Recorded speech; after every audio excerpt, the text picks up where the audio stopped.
திருச்சிற்றம்பலம். தென்னாடுடைய சிவனே போற்றி, எந்நாட்டவர்க்கும் இறைவா போற்றி. சிவபுராணத்தின் அடுத்த 5 வரிகள்.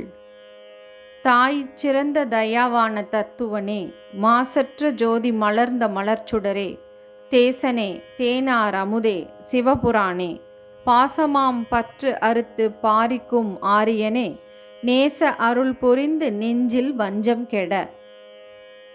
பொருள்: தாயிற் தயா ஆன தத்துவனே, தாயை விட சிறந்த கருணை காட்டிய உண்மையானவனே, எனக்கு எப்பொழுது என்னென்ன வேண்டும் என்பது உனக்கு மட்டுமே தெரியும்.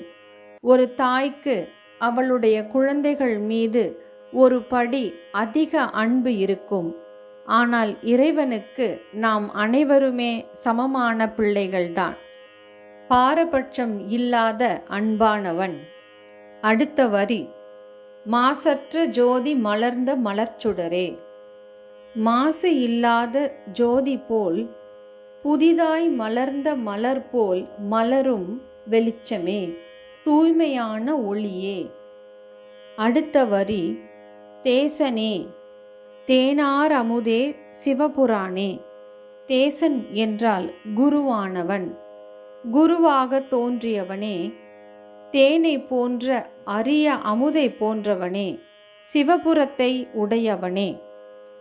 அடுத்த வரி: பாசமாம் பற்றறுத்து பாரிக்கும் ஆரியனே.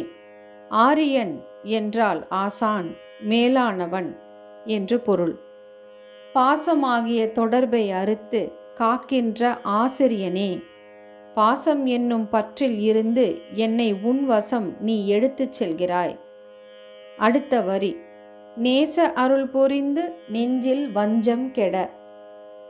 என் மனதில் இருக்கும் தீய எண்ணத்தை நீக்கி உண்மையான நேசத்தை என் மீது அருள் புரிந்த இறைவனே. தாயிற் தயாவான தத்துவனே, மாசற்ற ஜோதி மலர்ந்த மலர்ச்சுடரே, தேசனே தேனார் அமுதே சிவபுராணே, பாசமாம் பற்றறுத்து பாரிக்கும் ஆரியனே, நேச அருள் புரிந்து நெஞ்சில் வஞ்சம் கெட. திருச்சிற்றம்பலம். தென்னாடுடைய சிவனே போற்றி, எந்நாட்டவர்க்கும் இறைவா போற்றி.